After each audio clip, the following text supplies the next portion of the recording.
Welcome to Expanding Your Search with Brent and jodibailey. We are growing our circles of connection and knowledge with encouraging conversations and positive communications.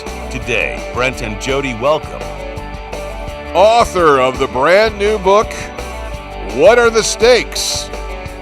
He is explaining spiritual warfare to us today, Steve Hemphill.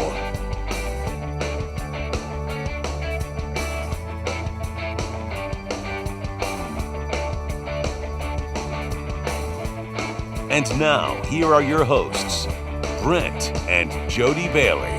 And good Monday afternoon, everybody. It's good to have you with us here at Expanding Your Search.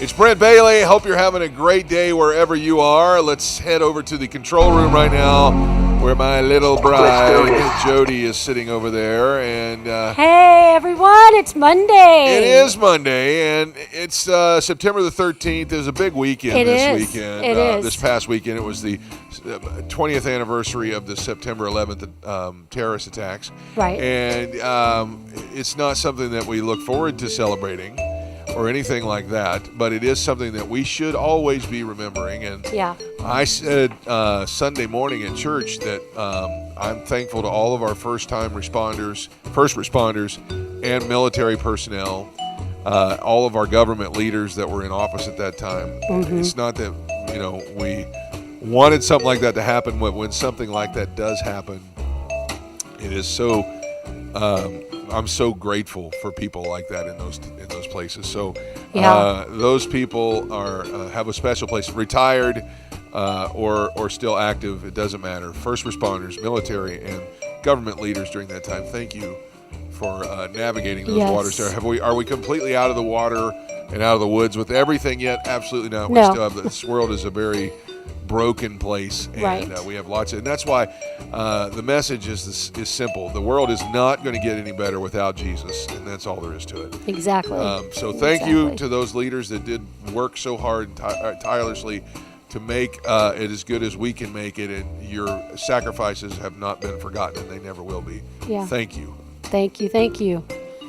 So with that being said, as we move into the middle of September, we are starting to really get ready for fall. I think it's next week. Fall, autumn actually shows up. It does. Officially. Yes. Summer's still here, so let's live it out as much as we can, but autumn's knocking on the door. And no matter where you are in the country, I know for me, you can just feel the fall. I mean, it doesn't have to be a pumpkin spice latte or everything pumpkin spice, but there's something about the air and the wind that comes, and there's just a feeling. There's a smell in the air. There is a smell in the air. I love it. Even in Florida. Yes, I love it. Yeah, that's right. I love it. Speaking of pumpkin-flavored stuff, tell us. Trader Joe's is coming out with pumpkin ice cream. Pumpkin ice cream. Now that would be good. Super premium pumpkin ice cream available only at Trader Joe's. Only at Trader Joe's. Now, we're not... it's a sore spot to talk about Trader Joe's. It is. We passed her church in Orlando, and our location was purchased by Trader Joe's, and the building was torn down, and now it is. And there's the bell, because it was a Presbyterian church. The bell that was in the church is now in a bell tower in the Trader Joe's. Did you know that bell there is? I did. Yeah. I can't bring myself to go in there. I've gone in there a few times, but I go in there and I'm like, I have a little bit of an attitude. Yeah. Well, but I mean, you can buy pumpkin. It is. You can buy pumpkin ice cream now. Yes, pumpkin ice cream. Fall is upon us. There is another Trader Joe's in the Orlando airport, area. Yeah, it's a Winter Garden though. It is, or Winter Park. Winter Park, yes. That's a long trip for us. It is a long trip, but I have gone to that one before because I wanted to avoid the other one. Yeah, exactly. Like, so what do you do? Most of that building sits in what was the parking lot. Yeah, exactly. So what I used to stand and preach in is now the parking lot of Trader Joe's. So. Right, exactly. Anyway. Okay, so let's move on from there. Today is Kids Take Over the Kitchen Day. Now that could be a scary thing for I was a going lot to say, of our parents. house, that would be a very scary thing. It would. I would have to really. Now I love. There'd be a lot of burnt ramen noodles exactly. in the microwave. Poor Preston. Yeah. He has completely. Let's just bring everybody up to speed here. He has put more than one occasion. He likes ramen. He puts them in there and forgets to put water in them. And the next thing you know, there's the smell. It's a smell. Burning. It's ramen. It's almost as bad as when you burn popcorn. It's worse. It may be worse. And it stays with you for a few days. Yeah. So, but if you know, there are a lot of children what's the history behind this holiday? The history is allowing parents to just take a break. Let the kids.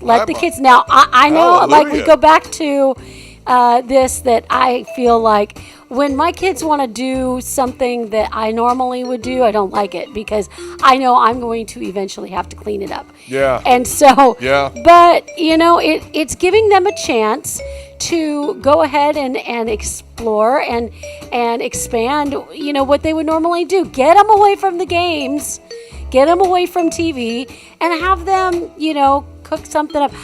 Peyton will say he knows how to make macaroni and cheese, and I actually believe that he could do that. Sure. Peel the lid, pull out the envelope, yes, put it in the water. But he's also been with me when I've made him the box. Oh, I don't know about that. Yeah. So, but he does like to get in a hurry. I mean, he does, and he does like to just pull out chocolate milk out of the refrigerator. And yes. Take the whole jug with him to his room. Yes, he does. It drives me crazy. Anyway, all right. So give your kids a chance to take over the kitchen. Don't let them do something crazy, with the oven and. Anyway, so. Yes. Yeah. Especially if you have a gas stove. All right, moving on. What else? It's also Peanut Day. Oh, I thought you were going to say peanut butter. No, Peanut Day. The most unhealthy of all the nuts. Yes, they are. It is, unhealthy. They're not bad. But they're good. They're salty. Excuse me. Gosh, are you okay? I am. I got something stuck in my throat. Is it a peanut? I like. Yeah, what? I can honestly say places like Texas Roadhouse, those kind of restaurants really have brought the popularity of the peanut back. So Mr. Peanut's always been around. He's always been famous. And but everybody goes to those restaurants, and that's throw the shells on the ground. Yep. It's the most I love that. unsanitary It is thing so in the world, unsanitary, but it's kind of is. cool. It's All right. What else? It is also Uncle Sam Day, and you know why? It is his birthday, September 13th. He was born September 13th, 1766, and it's Uncle Sam Day. Before we were a country, Uncle Sam was. Yeah, and he was kind of in the meat deli type of industry. Did you know that? I did not know that. Yeah, now you do. Wait a minute. Are we talking about because there was a real Uncle Sam? Yes, apparently, yeah. Oh, I didn't know that. Yeah. Yep. Well, that's what we're good at. We're here to provide. We learn things when we do this. So it's not just for the people that are watching. It is, for us to learn as well. That's right. Yes. Anything else? Yes, this is a very important one. Today is Celiac Disease Awareness Day. Oh, that's huge. It is very huge. And I know that celiac goes a little bit beyond just simply gluten-free. Would you think that it's fair to say that it's a modern disease? It is. I would definitely say I never even heard of things being, of people being gluten intolerant until the last 10 to 15 years. Right. At the grocery stores, everywhere you look, there's a gluten-free section. Wonder what caused it all of a sudden. Well, I would say if you talk to healthcare, nutritionist type people, yes, they would say, all along. I mean, there's so many preservatives in our food. Period. That's what I was going to say. Wheat is just we've gotten so much wheat in us, and wheat is in so much. I wonder if it's because people ate wheat for hundreds of thousands of years before us. Right. I wonder if it is the way it's processed and things like that now that has caused this to come about. I think it could very well be. I've never even heard of it until when I was growing up. Nobody was gluten intolerant. No, you just. I don't remember people having issues at all. But we know a lot of people that really do have We should serious schedule issues. a guest to come on and talk to We us really about should. We really celiac should. disease. But yeah, celiac disease is a very, very, very serious. And it's real. It is very real. So we're definitely saying, bravo to the companies Which that are pretty making much- food that Yeah, we have go we have to them. adopted that, even though we're not really gluten intolerant. Yeah, we've pretty much gotten rid of bread. Starches for the across most- the board is right. what, and carbs. And to be honest with you, in the last 5 or 7 years, I noticed in my hip, I would start getting a pain in my hip yeah, when I eat a lot of rolls or bread or whatever. So yeah, it happens. I don't think I'm gluten intolerant, but I think that there is something in the current version of that makes Yes. it happen. So Yes. all right, So, anything else? Yeah, let's. Because I've got something really you interesting. got something? Well, go ahead, tell us what you Okay, I'm going to say this last one because we have viewers and friends. Today is Bald is Beautiful Day. Oh, well.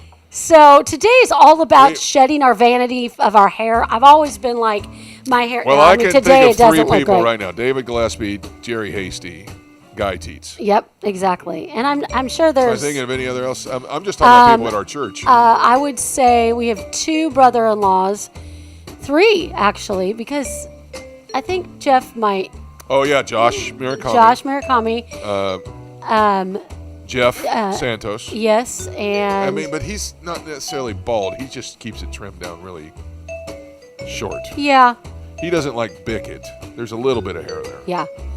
So Okay. we know All right, quite a who few else? people. Who else do we know that shaves their head or is bald like that? I'm not really sure. Dave Martin, Dr. Dave Dave. Martin, yes. Lots of definitely. friends Yeah. and relatives. Yep.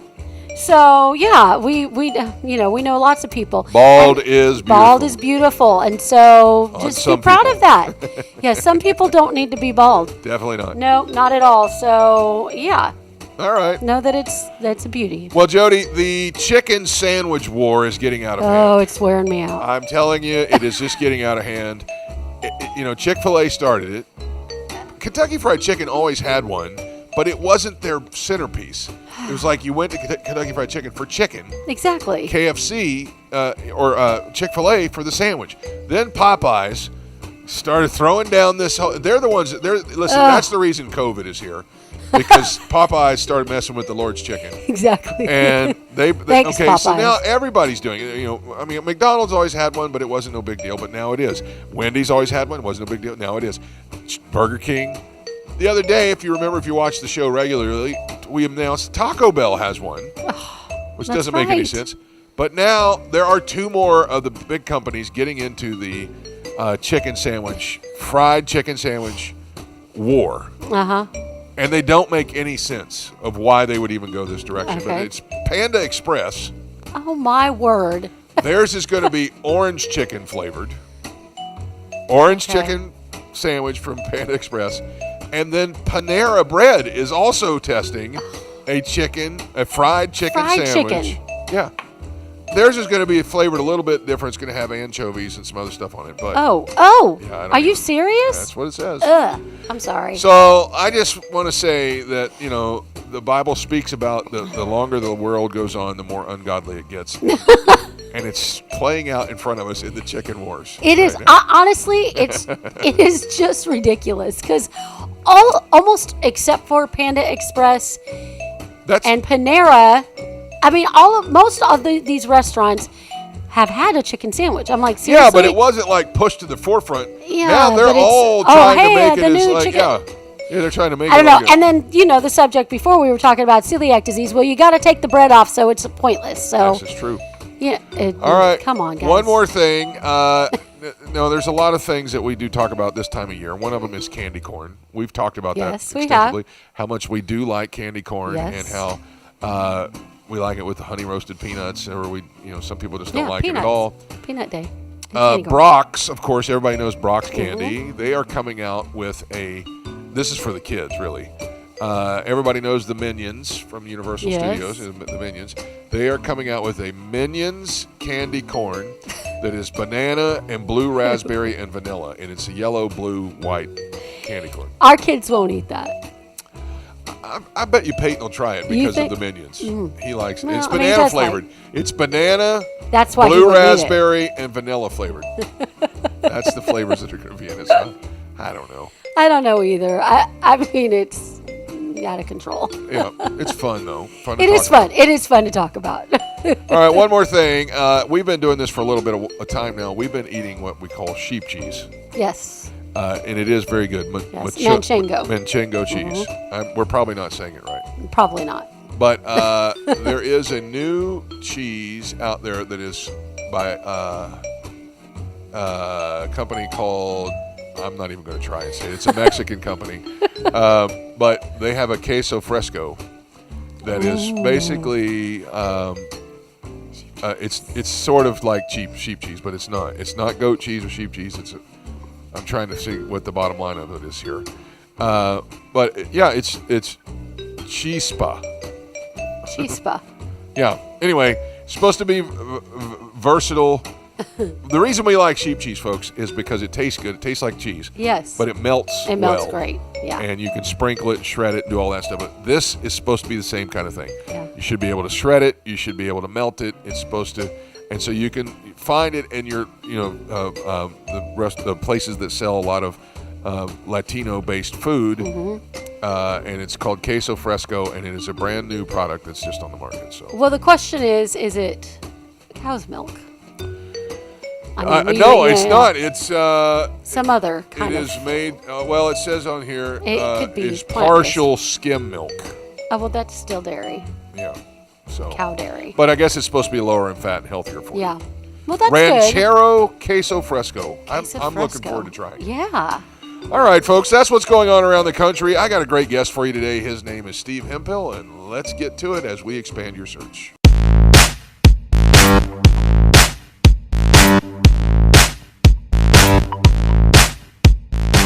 My guest today is Steve Hemphill, the founder of Active-Faith.erg.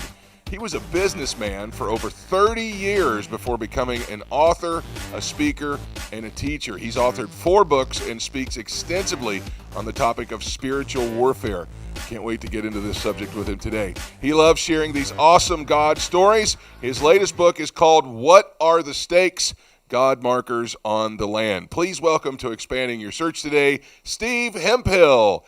Hi, Thank Steve. you. How are you? So good to have you here great. today.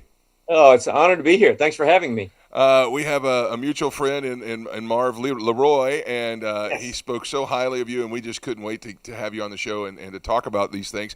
Before we get into the subject, though, tell us a little bit about yourself. Where are you from? Okay. It's actually Active-Faith.org. If somebody looks that up, they can get confused, but there is a dash in there. I grew up in a small town in Central Texas. I went to Christian college and got a degree in marketing, started my own company, a technology company, and it was very successful over 30 years, but God created a set of circumstances around me that only God can do, and it led me to walk away from my business and go into ministry full-time from a high salary to no salary, and I've never looked back. God provides, and things are great, but spiritual warfare is my main topic that he's kind of put me on. Well, I'm glad you brought that up because I was going to ask you what kind of business it was. Can you give us a little sneak peek? I know we don't want to take too much time here because we want to really get into your topic today, but what was the story that led you away from such a successful career?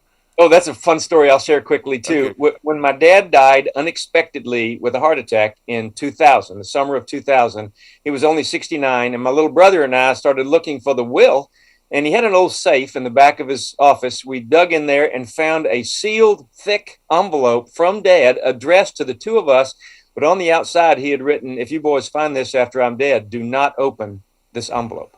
It is not important." And now it's all caps and underlined. It said, "Destroy this envelope without opening it, Dad." And it was signed and dated 6 months before he died, very suddenly and unexpectedly. Now, what would you do with an envelope like that? I would have to peel it open and see what it was. We burned it without reading it. Wow. And it led, ultimately, it's kind of a weird story, but it ultimately led me to write a book about heaven that's led to spiritual warfare. And it led my brother to walk away from his businesses. And he's a preacher in Arkansas now. So. Wow. That's such a special story that, pretty incredible. I really admire you for doing the right thing. So I want to tell you, it was the hardest thing I ever did. I And a bet. lot of people say they would open it or tell their best friend to open it and tell them what was in it. That way they didn't disobey, but they found out what they wanted to know. We're Yeah. sort of conniving. We justify what we really want to do. Yeah, yeah, I can only imagine what that would have been like. But kudos to you for doing the right thing, and obviously God has honored that and has now got Yes. you doing some things around the country. You got a brand new book, or your latest book is called "What Are the Stakes? God Markers on the Land." Tell us a little bit about that, and Okay. what led you to write it. Well, just stop me when I talk too much about it. It's a long story, and I'll just hit some highlights. But I was writing my second book called My Search for Prayers Satan Hates, intending to share prayer success stories. And I prayed a weird prayer. I said, Lord, please give me something special to put in this book that really helps people. And a couple of days later, a Christian leader called me, a local friend of mine, a very active Christian, said, is it true your next book's on spiritual warfare? And I said, yes. Why? He said, I've got a buddy I've been trying to convert to Jesus Christ for 25 years. Great guy, mad at God about some stuff long ago.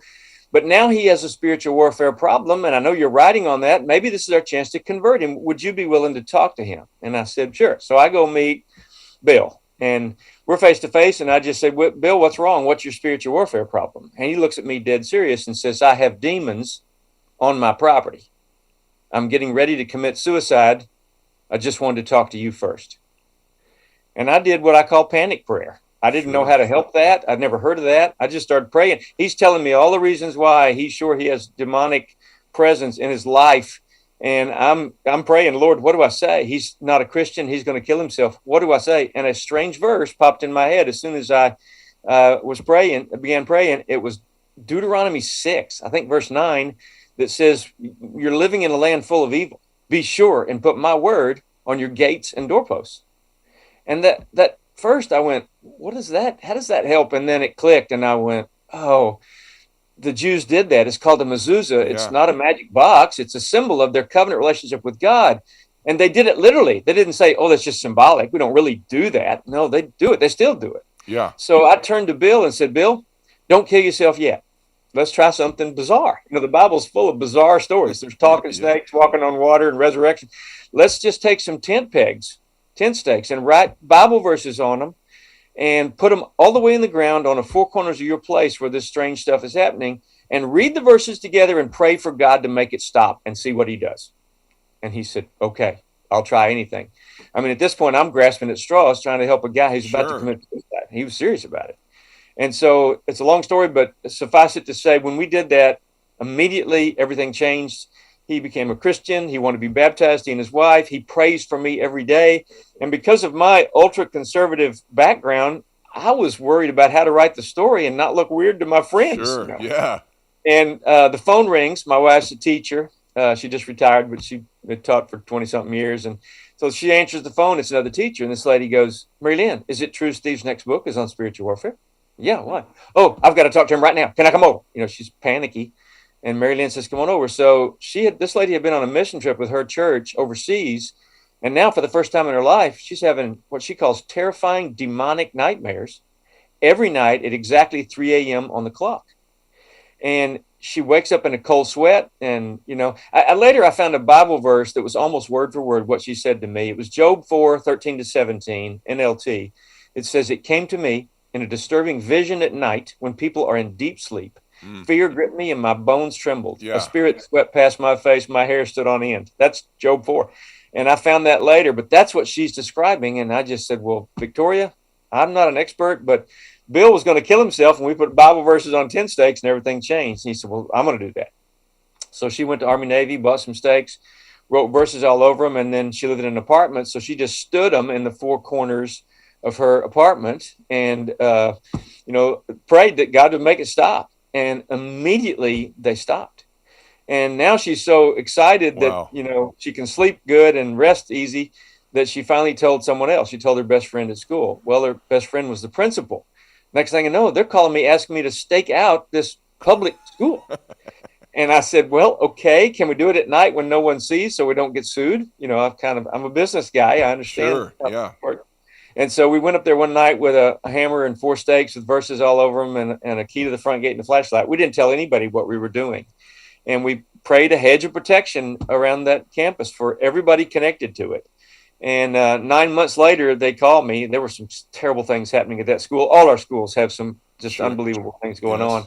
And 9 months later, they called, and I'd forgotten about it. And they said, man, you wouldn't believe the school is just great. All our problems are gone. I went, really? I mean, I'm supposed to have faith, but the whole school is better. Well, that's great. I said, wait a minute. What happened to the man who worked there who was causing most of the problems? You described him to me before. They said, oh, he died. Oh, my gosh. That he died? Was he old? No, he's in his 30s, had a heart attack. And his mother came to the campus after the funeral and demanded to see the principal, starts cursing and screaming, you killed my son. They had to call security to have her escorted off the property. And you know, I'm just saying, oh my goodness, what's going on? And next thing I know, people are calling saying, how much are your steaks? I don't sell steaks. Go make your own steaks. And then the funny questions all started. What do you make them out of? How long are they? How far apart are they? How deep are they? What verses did you use? How many verses did you use? Do they go all the way in the ground or part of the way in the ground? What if your property's not square? And I'm laughing at all these questions, just saying, it's not a formula. It's an act of faith. That's right. Active-Faith.org. You know, actually, that's where we got that name. But it's an act of faith. And it's the power of the word of God in the act of faith. It's not a magic steak. Make your own. Well, finally, my buddies in my prayer group said, you know what, Steve, you know, this might be from God. And if it's from God, you can't stop it. We think you ought to try selling some steaks. See what God does with this. And they talked me into selling steaks. We put stickers on them. And I would take them and I said, look, make your own steaks, but I got some here. Sure. I would sell out every place I would go speak. Next thing I know, I'm hearing story after story after story. You know, churches sticking out their building and the givings going up and relationships being restored and kids with autism seeing improvement for the first time in their life and ladies with agoraphobia cured and bipolar diagnosis seeing. I mean, how many mental illnesses are demonic in origin? We don't know. We don't consider that most of the time. Long story short, I finally had during a Bible study in my own home on a Friday afternoon, me and this young man, he's about 30, we're having this third study, and he got up and got angry and attacked me in my living room, and he started throwing the furniture through the windows, and I walked outside and called the police, and he flipped a baby grand piano by himself. I have a podcast, and I even showed the video on this recently of the aftermath of that. But in 4 minutes, he did $42,000 damage. Oh, my gosh. Oh, my goodness. The policeman came and put him in handcuffs and walked in and saw my house was a wreck. There was glass everywhere, and the furniture was upside down. And he said, what were y'all doing, sir? And I said, Bible study. And he said, what? I never saw a Bible study end like this. And I said, well, I teach spiritual warfare. Let me give you, some books. Thanks. Anyway, he ended up, I didn't press charges. The family wrote me a check for the damage. I didn't even have to file an insurance claim. The guy got help, and he had a chemical imbalance too. But he told me, he said, something evil took me over and I couldn't stop myself. I didn't press charges, so that report went across the police chief desk. Next thing I know, our community has such a high rate of crime. Well, and that's kind of where we wanted to take this. That's where I wanted to head with it. Yeah. That in your book, you actually kind of make the case that an act of faith can lower the local crime rate. And with everything in America right now, people need to know that. Can that happen, really? It did in Longview, and other cities have copied what we did, and it's working there too. Just a couple of quick stories. I don't want to go over time on your show here, but we staked out Longview January of 2017, the very first time.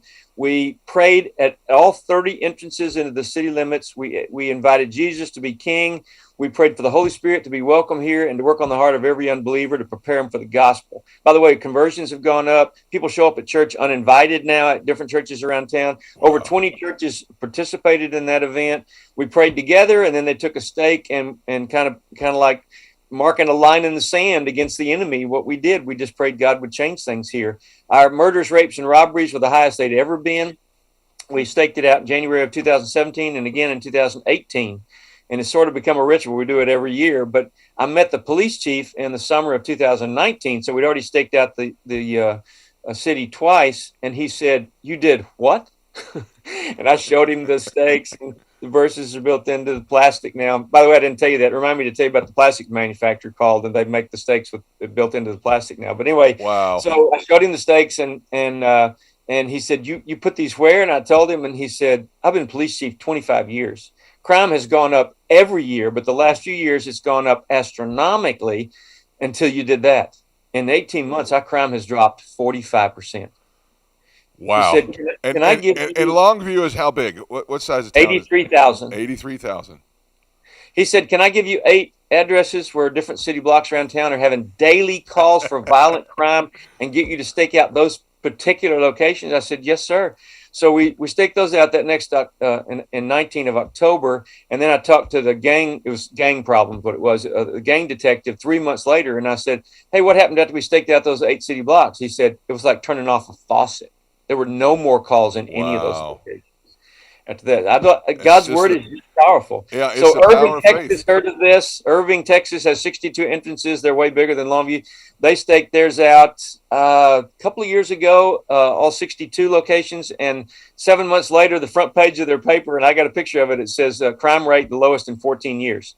So other cities are beginning to do this. Amarillo, Texas was just staked out. The state of Kentucky is about to put 5 stakes in every county, 1 on each corner and 1 in the courthouse lawn. It's just, we staked out the jail in Longview, and the jail population dropped from 900 to 300 in 1 year. That's the lowest it had ever been. God's word is just powerful, and this is just an act of faith. I encourage people to make your own stakes. I just have the coolest stakes because a plastics manufacturer called me when this kind of got busy and said he's willing to spend $10,000 to build a mold. So the stakes verses are built into the plastic. All 16 verses are built there. They're also on Amazon called Spiritual Warfare Stakes, and they're on my website at active-faith.org.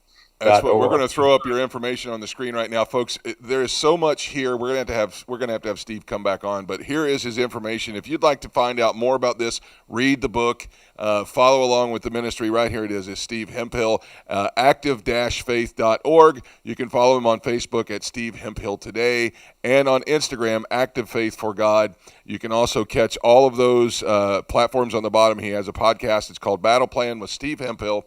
And you can catch him right there on any of those platforms. There's the book right there. What Are the Stakes?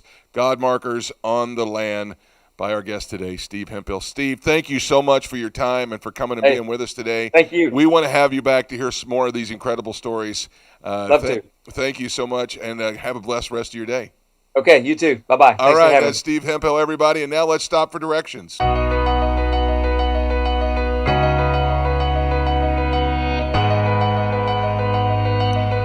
The Apostle Paul said in the book of 2 Corinthians, the 10th chapter, 4th verse, he says, the weapons that we fight with are not the weapons of this world. On the contrary, they have divine power to demolish strongholds. I'm going to ask you this question. I hope it's a revelation for you. Did you know that not every problem that you face is something of natural means? Sure, most of what we come across is a product of this world. It is a product of our flesh not liking what or who we're facing. However, I heard a saying a long time ago, and he said this: we spend too much time dealing with problems instead of the spirit that is behind the problem. Now, in this day and age and in this world that we live in, we should be working on our people skills, our negotiating strategies. We should probably just work on being nice to people forever. That should never change. But there is this area that many people have neglected for far too long, and that is the area of spiritual warfare. Now, this isn't, and it shouldn't be, a scary topic that means we have to get weird. It doesn't mean that we have to get flaky. Spiritual warfare can be summed up as a fight of faith. Trials that come, that war against us, they're trying to get us to believe something else about God and what His Word says. How can you possibly fight a war like that? Well, the Bible says that we are supposed to load up on the Word because that is where our faith is based. That is the basis for the kind of spiritual warfare that Steve is talking about in his book, What Are the Stakes? Faith in the Word that guards your heart and your mind. This kind of spiritual warfare, the kind that causes you to continually feed what you believe, is the only kind of spiritual warfare that'll bring you pure victory. This pure victory has no strings attached. no consequences that you don't want. It is the version of victory that Jesus paid for and desires for every believer to walk in. I pray that you can learn to walk in that today. That's going to wrap it up for our show today. My thanks to Steve Hemphill for coming by and talking about his brand new book, What Are the Stakes? Why don't you go and check that out? Order his book online today. I want to thank Jody for another great show. Join me Wednesday as we have another cast member of our favorite show here at Expanding Your Search, Vindication's own Sergeant Tomlinson. Steve Mokate will be joining us this Wednesday. I hope we help you expand your search today. Have a great day, everyone.